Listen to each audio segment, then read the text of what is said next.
wari waxaad nooga warbixisaa bal xaaladda guud nooga warbixi galbeedka city markay wax kala kari waayeen in siyaasadii iyo diblomaasiyadii ka badinay dagaalna ay waxba ku keeni waayeen.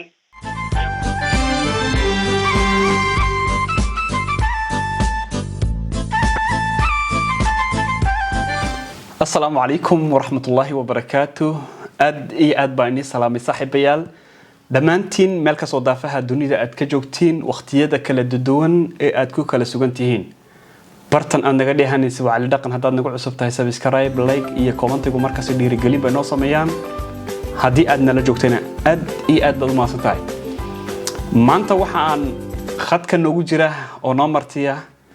وريه حسن عبدي وريها gobolka city oo ku sugan xarunta gobolka city magaalada Shinile oo khadka si toos ah ugu jira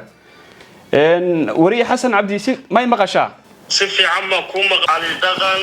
oo ah walaal maaragtaanay inta badan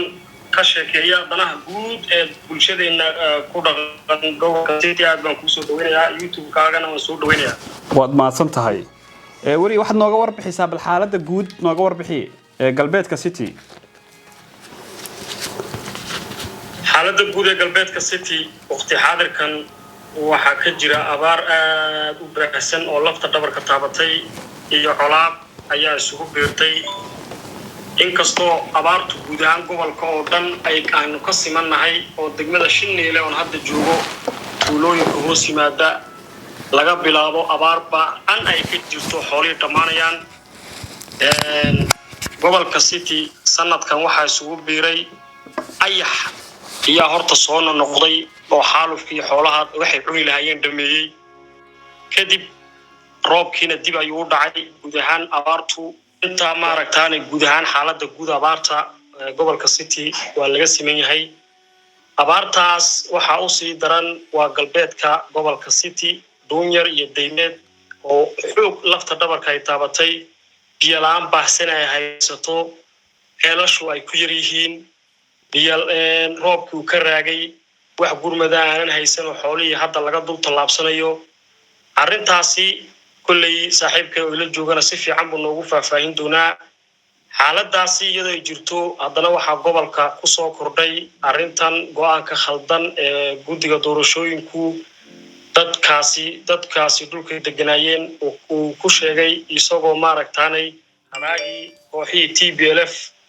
hal qabsi ka dhiganaya goobihii hadda ka hor sida xaq darada deegaankaasi loo raashay anfarta oo haddana soo cishanay ayaa waxay markay wax kala kari waayeen in siyaasadii iyo diblomaasiyadii ka badinay dagaalna ay waxba ku keeni waayeen ayaa waxay noo hoos galeen in guddiga doorashada ay arintaasi sameeyaan arintaasi ayaa shacabku ka falceliyay mudaharaadyo aad u ballaaran baa la sameeyay oo waliba nabadaysan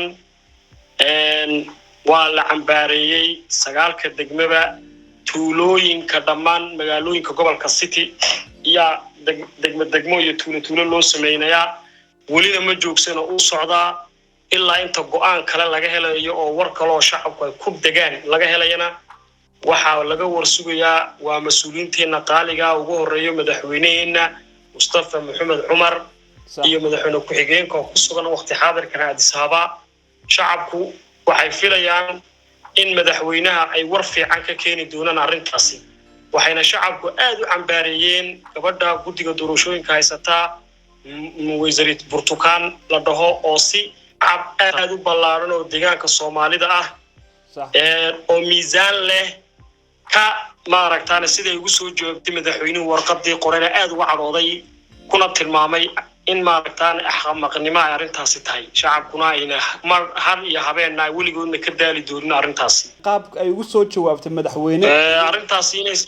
inay saa ugu soo jawaabtay ma ahayd madaxweynaha deegaanka warqaduu qoray iyo warqada ay qoreen deegaanka anfartuba sida ay ugu jawaabtay laba kala gadisan baa ahayd يعني أرنت عنك سي ما ركتان حشمة الرأي إنه جسوا جوابتي شعب كنا كعلي سيسي حكومتنا كعلي سيسي وعنا قال لو جار إلا إن ما ركتان الدور الشباب اللي قريب قلي دونين إلا أنت حل أي كان يعني أرنت خلط كرا كنا قنيان أرنت سنة تدري في عمل الوضع شعب حسنا وما ليس أوران كرا in gacan badaxayn baa ku jirta oo dhinacba u jinjeedhay jawaabta ay kala labada dhinac u kala bixisay aad kolkii hore hadaladeeda isburinaysa kolkii hore waxay tiri waxaan raacaynaa goob doorashooyinkii 2005 iyo 2007 ayaa la yiri oo sharcigu dhigay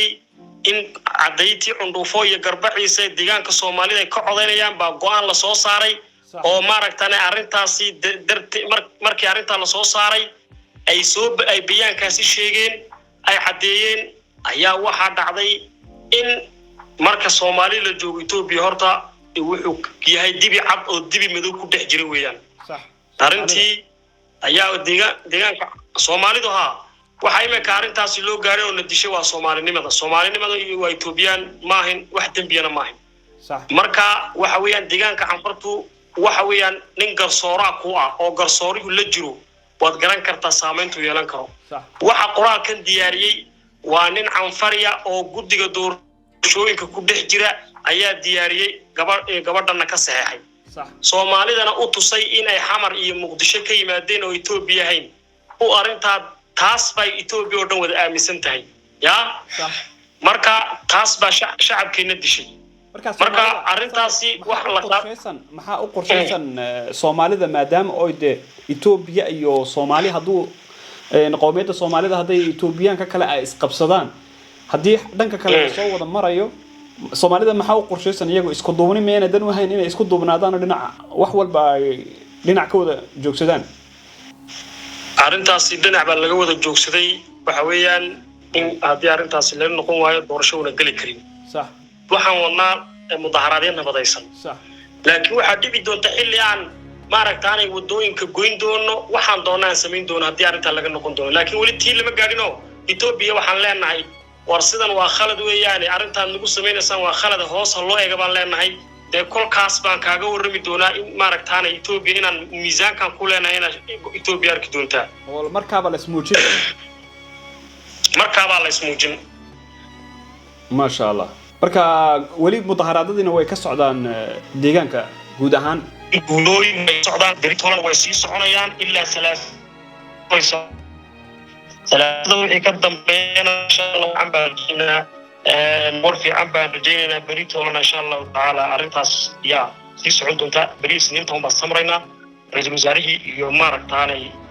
madaxweynihii way sarkeen arintaas waa laga wada hadlay guddi fulin baa lagu eegay leeyahay ilaa salaasada la sugaa leeyahay rajo fiican baan qabnaa in salaasada go'aanka soo baxayo oo aan ku qanacno oo noqon doonaan rajeynayna insha Allah taala shacabku inta ka hor mudaharaadeen nabadaysan bay wadayaan kastoo siyaasiyiin iyo xisbi kastoo mucaarad iyo ku muxaafidaba xasan oo bay maqlaysaa codkii in yar buu codku yar go'ayaa bal intii hadalkii aad tiri nama soo gaadhin bal in yar noogu celi intii ugu dambeysay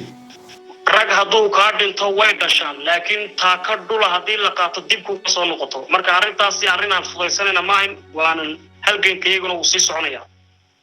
ma sha Allah waxaan rajaynaynaa insha Allah inaan ay guul ku soo dhamaato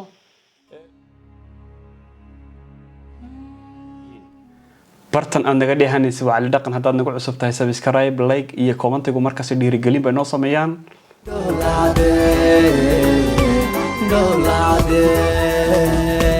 dolade